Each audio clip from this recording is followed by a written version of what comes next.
నువ్వే గెలుస్తున్నావన్నా అంటూ ఈటల రాజేందర్పై మల్లారెడ్డి చేసిన వ్యాఖ్యలు వైరల్గా మారిన సంగతి తెలిసిందే. అయితే ఆ మాటలు పార్టీకి డ్యామేజ్ అవడంతో మల్లారెడ్డి యూటర్న్ తీసుకున్నాడు. డ్యామేజ్ కంట్రోల్కు మల్లారెడ్డి తిప్పలు పడుతున్నాడు. అవును, ఈటల గెలుస్తున్నాడు అన్న తప్పేంటి అంటూ మల్లారెడ్డి సమర్థించుకున్నాడు. లేకపోతే ఓడిపోతావని చెప్పాలా అంటూ మల్లారెడ్డి వ్యాఖ్యానించారు. ఎవడన్నా చెప్తాడా నువ్వు ఓడిపోతున్నావని? ఏదో ఎంకరేజ్ చేయడానికి అలా చెప్పా అంటూ మల్లారెడ్డి కవరింగ్ ఇచ్చుకున్నాడు. ఈటల మల్కాజ్గిరికి ఏం చేశాడని గెలుస్తాడంటూ మల్లారెడ్డి రివర్స్ కామెంట్ చేశారు. ఈటలకు క్యాడర్ లేదు, లీడర్ లేడు, ఓటర్ లేడు. ఈటల ఏమైనా లోకలా, ఏమైనా పనులు చేశాడు అంటూ మల్లారెడ్డి రివర్స్ కౌంటర్ ఇచ్చారు. మల్కాజ్గిరికి ఈటలకు సంబంధమే లేదంటూ మల్లారెడ్డి వ్యాఖ్యానించాడు. కేసీఆర్తోనే ఈటల పెద్దగైందని చెప్తున్న మల్లారెడ్డి అంతకుముందు ఏమీ లేకుండే కోడిగుడ్లు అమ్ముకునేటోడంటూ మల్లారెడ్డి వ్యాఖ్యానించడం ఆసక్తిని రేపుతోంది. ఎస్, ఒకసారి మల్లారెడ్డి ఏం మాట్లాడారో చూద్దాం. నిన్న ఒక ఫంక్షన్లో మన ఈటల రాజేందర్ కలిసాడు. నాకు పాత ఫ్రెండ్, నా ఎంబడి మంత్రి ఉండే, మన పార్టీకి మోసం చేసి పోయిండు మన కేసీఆర్. 20 ఏళ్ళ సరి మన పార్టీలో ఉండే, మన కేసీఆర్తోనే పెద్దగా ఆయన. అంతకుముందు ఏమీ లేకుండే, కొడుకుని అమ్ముకుంటుండే, పెద్దోడైపోయింది. ఇప్పుడు నిన్న పార్టీలో కలిస్తే కాగలించుకుంటా, నాకు ఎవరు కలిసినా కాగలించుకుంటా. పాత మిత్రుడు, నా ఎంబడి మంత్రి ఉన్నాడు తప్ప కాగలించుకొని అన్నా ఆల్ ద బెస్ట్ అన్నాం, గాడ్ బ్లెస్ అన్నాం, గెలుస్తున్నాం అన్నాం. ఎవరినైనా కలిసిన స్పోర్టింగ్ అంటాం కదా, దాన్ని పెద్ద సోషల్ మీడియాలో మల్లారెడ్డి ఇట్లాడు, మల్లారెడ్డి ఇట్లాడు అని ఎప్పుడు భగవాన్ వచ్చిన అంట.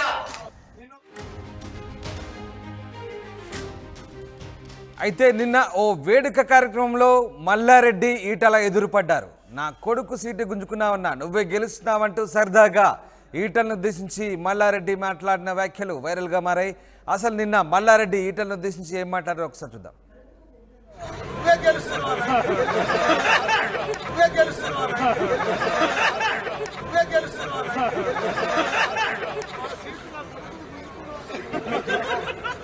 నిన్న ఒక ఫంక్షన్లో మన ఈటల రాజేందర్ కలిసాడు.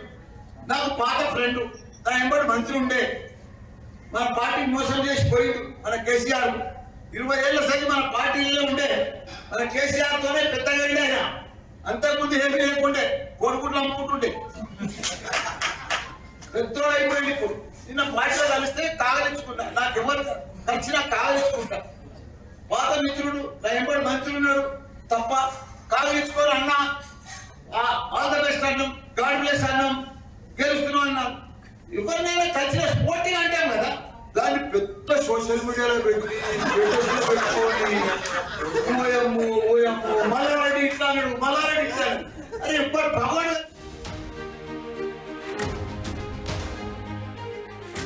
ఈటలను ఉద్దేశించి మల్లారెడ్డి చేసిన వ్యాఖ్యలు దుమారం రేపడంతో ఒక్కసారిగా డ్యామేజ్ కంట్రోల్ దిగారు మల్లారెడ్డి.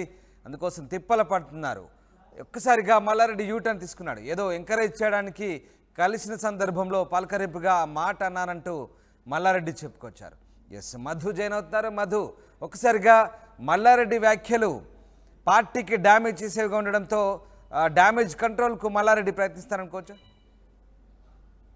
ఎగ్జాక్ట్లీ, ప్రస్తుతం డ్యామేజ్ కంట్రోల్ అవుతుంది. ఇటు కాంగ్రెస్, అటు బీజేపీ రెండు విధాలుగా ఎవరికి కావాల్సినటువంటి విధంగా ఆ వీడియోని పెళ్లి ఫంక్షన్ లో కలిసినటువంటి సందర్భంలో మల్లారెడ్డి చేసినటువంటి వ్యాఖ్యల్ని రెండు పార్టీలు తమకు అనుకూలంగా వాటిని సోషల్ మీడియాలో ప్రచారం చేస్తా ఉన్నాయి, వాడుకుంటున్నాయి. ఎన్నికల సమయంలో కేవలం కొన్ని రోజుల వ్యవధి ఉంది కాబట్టి ఒకటేమో బీజేపీ బీఆర్ఎస్ ఒప్పుకుంటుంది, మిగతా ప్రతిపక్షాలు ఒప్పుకుంటున్నాయి, బీజేపీ అభ్యర్థి గెలవబోతున్నట్టు బీజేపీ దాన్ని వైరల్ చేస్తా ఉంటే, కాంగ్రెస్ తనకు అనుకూలంగా మొదటి నుంచి చెప్తా ఉన్నాం బీఆర్ఎస్ బీజేపీ ఒకటే అనేటువంటిది దానికి సంకేతమే ఇది.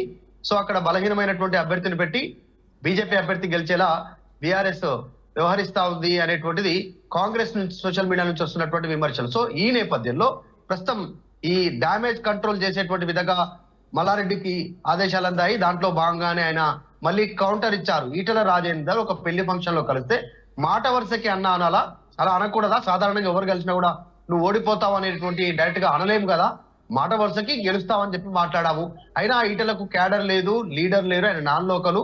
గతంలో ఇప్పుడున్నటువంటి గుర్తింపు అంతా కూడా గతంలో కేసీఆర్ వల్ల వచ్చింది. ఆయనకంతా కూడా గుర్తింపు అంతా కూడా ఆయన కోడిగుడ్లు అమ్ముకునేటువంటి వ్యక్తి ఆయనకు గెలిచేటువంటి అవకాశమే లేదు, ఖచ్చితంగా బీఆర్ఎస్ అభ్యర్థి గెలవబోతా ఉన్నారు, మేము బలంగా ఉన్నాం ఈ ప్రాంతంలో అంటూ స్టేట్మెంట్ చేశారు. కాకపోతే రామ్ ఒకటి ఏంటంటే మల్లారెడ్డి చేసేటువంటి వ్యాఖ్యల విషయంలో మనం గతంలో కొంచెం బ్యాక్ వెళ్తే రేవంత్ రెడ్డి పైన ఘాటైన విమర్శలు చేయడము, రేవంత్ రెడ్డి ముఖ్యమంత్రి అయిన తర్వాత రేవంత్ రెడ్డి మా దోస్తాయా అని చెప్పేసి ఒక స్టేట్మెంట్ చేయడము, తర్వాత రీసెంట్ గా మల్కాజ్గిరి ఎంపీగా నా అల్లుడే పోటీ చేస్తాడనేటువంటి స్టేట్మెంట్ చేయడము, లేదంటే చివరాఖరిలో నా కొడుకు పోటీ చేస్తాడని స్టేట్మెంట్ చేయడము, తర్వాత ఆ పోటీ నుంచి తప్పుకోవడం, కాలేజీల పైన ప్రభుత్వం కఠిన చర్యలు తీసుకోవడంతో, ఎందుకంటే అక్రమంగా ప్రభుత్వ భూములు ఆక్రమించారు, కబ్జా చేశారు, చెరువు భూములు అనేటువంటి ఆరోపణలు రావడంతో పూర్తిగా పోటీ నుంచే తప్పుకున్నటువంటి పరిస్థితి. సో మల్లారెడ్డి ఏం చేసినా కూడా కాస్త ఇలాంటి కార్యక్రమాలు చేస్తారు.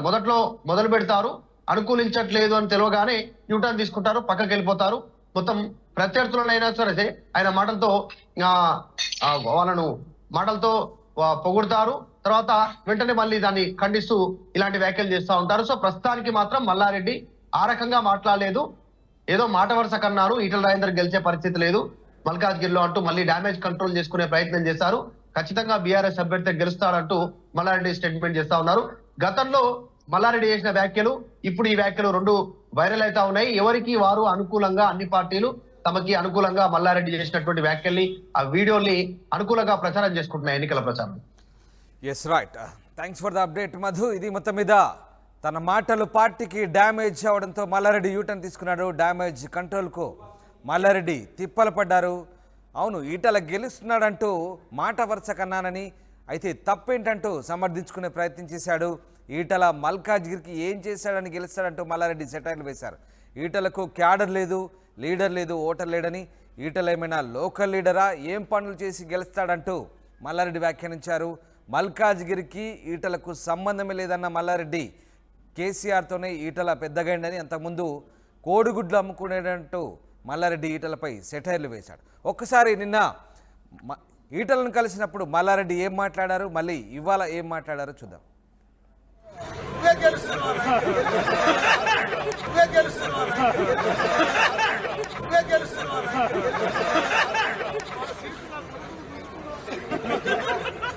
నిన్న ఒక ఫంక్షన్ లో మన ఈటల రాజేందర్ కలిసాడు. నాకు పాత ఫ్రెండ్, తన ఎంబడి మంత్రి ఉండే, మన పార్టీ మోసం చేసి పోయిండు మన కేసీఆర్. 20 ఏళ్ల సరి మన పార్టీలో ఉండే, మన కేసీఆర్ తోనే పెద్దగా ఆయన. అంతకుముందు ఏమి లేకుండే, కోడిగుడ్లు అమ్ముకుంటుండే, పెద్దోడు అయిపోయింది. ఇప్పుడు నిన్న పార్టీలో కలిస్తే కాగలించుకుంటా, నాకు ఎవరు కలిసినా కాగలించుకుంటా. పాత మిత్రుడు, నా ఎంబడి మంత్రి ఉన్నాడు, తప్ప కాగలించుకొని అన్నా ఆల్ ద బెస్ట్ అన్నాం, గాడ్ బ్లెస్ అన్నాం, గెలుస్తున్నాం అన్నాం. ఎవరినైనా కలిసిన స్పోర్టింగ్ అంటాం కదా, దాన్ని పెద్ద సోషల్ మీడియాలో పెట్టుకొని మల్లారెడ్డి ఇట్లా అన్నాడు, మల్లారెడ్డి ఇట్లా. అరే ఇప్పుడు భగవాన్ కలిసినంట, మల్లారెడ్డి ఇట్లా అన్నాడు, మల్లారెడ్డి ఇట్లా. అరే ఇప్పుడు భగవాన్ కలిసినంట. ఇంకో ఎగ్జాంపుల్ చెప్తా. జంగా వజ్రేష్ యాదవ్, ఓడుపల్ల ఇద్దరం ఎలక్షన్ల నాడు నాకు కలిసి ఎదురుపడ్డాడు.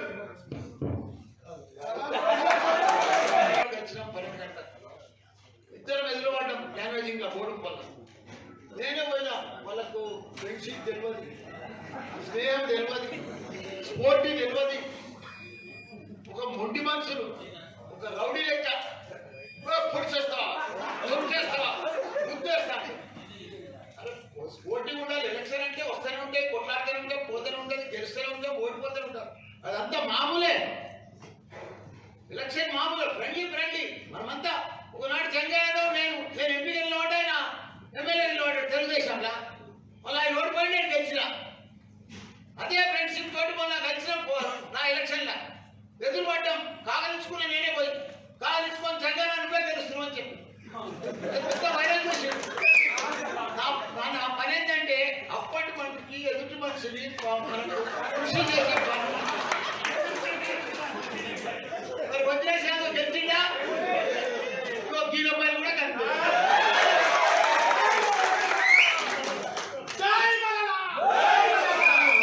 కూడా ఒక భగవాన్ని కూడా ఒక ఫ్రెండ్లీగా చూసా. ఏ రంగంలో చూసినా, రోడ్లలో కానీ, డ్రైనేజీలలో కానీ, నర్సరీలో కానీ, వాటర్లో కానీ, తాగునీరు కానీ, సాగునీరు కానీ, మరి పథకాలు కూడా కానీ పింఛన్లు కానీ ఇవన్నీ కూడా దేశంలో ఏ సీఎం చేయని పనులన్నీ కూడా మన సీఎం కేసీఆర్ గారు చేసి చూపించిండు. అభివృద్ధి అంటే ఏందో ఒక ఆదర్శ రాష్ట్రంగా తెలంగాణను తీర్చిదిద్దిన ఘనత మన కేసీఆర్ గారు.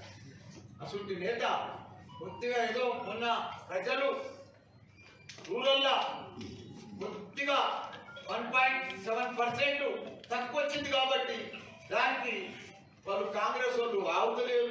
10 ఏళ్ళ తర్వాత కరువు వాళ్ళకు వచ్చినట్టు వచ్చేసిండ్రు. వాళ్ళు భూమి మీద ఉండలేరు, నిలుస్తలేరు, కూర్చోలేకపోతున్నారు. ఏం చేయాలో వాళ్ళకి అయోమయంలో పడిపోయారు, అర్థమే లేదు. ప్రజలకు కూడా మొత్తం అర్థమైపోయి 4 నెలల ఫస్ట్ నెల బాగానే చూసింది కాంగ్రెస్ పార్టీ. అంటే ఏదో 6 గ్యారెంటీలు బాగా చెప్తున్నారు, తొందరగా ఇస్తారనుకున్నారు. మహిళా సోదరులందరినీ కూడా బస్సులో ముసులు పెట్టాక ఖుషి అయిపోయారు మహిళలు కూడా. ఆ తర్వాత ఒక్కొక్కటి తెస్తా ఉన్నారు, వాళ్ళకి పసలేదు పిసలేదు. వాళ్ళ పథకాలలో అసలే లేవు. పైసలు లేని పథకాలను ఇంప్లిమెంట్ చేస్తారు, పైసలు ఇచ్చే పథకాలు ఏమి ఇంప్లిమెంట్ చేస్తలేరు, అసలు పథకాలు పెట్టలేరు, రైతు బంద్ చేస్తలేరు, దళిత బంద్ అయితే బంద్ చేసారు, ఉన్న బంధువులని బంద్ చేసారు, కేసీఆర్ కిట్ కానీ కేటీఆర్ వీళ్ళ కిట్స్ అన్ని కూడా బంద్ చేసారు, రైతు బంధు బీమా కూడా బంద్ చేసారు. ఇవన్నీ కూడా మహిళలకు ఇస్తానే 2500 అది ఇస్తే సప్పుడే లేదు. దాన్ని 2000 పై 4000 ఇస్తాను, అది కూడా కూసేలేదు. అట్లా 10,000 15,000 ఇస్తాను, అది వేసేది లేదు. ఇవన్నీ పోయినాయి. ప్రజలకు 4 నెలల మొత్తం అర్థమైంది.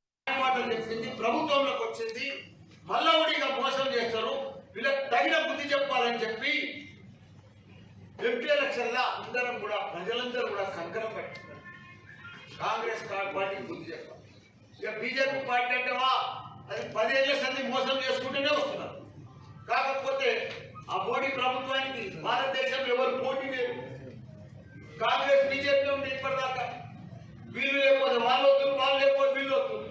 ఇప్పుడు కాంగ్రెస్ మొత్తం దివాళీ తీసింది. ఆ బీజేపీ 10 ఏళ్ల సంది ఉన్నది. వాళ్ళు ఇష్టమైనట్టు ధరలు పెంచుకుంటూ పోయి గ్యాస్ సిలిండర్ ధర అన్ని ధరలు పెంచుకుంటూ పోయింది. రైతులను కూడా 750 మందిని చంపినారు ఢిల్లీలో ధర్నా చేస్తుంది బీజేపీ. 1200 400 ఉన్న సిలిండర్ 1200 చేసింది.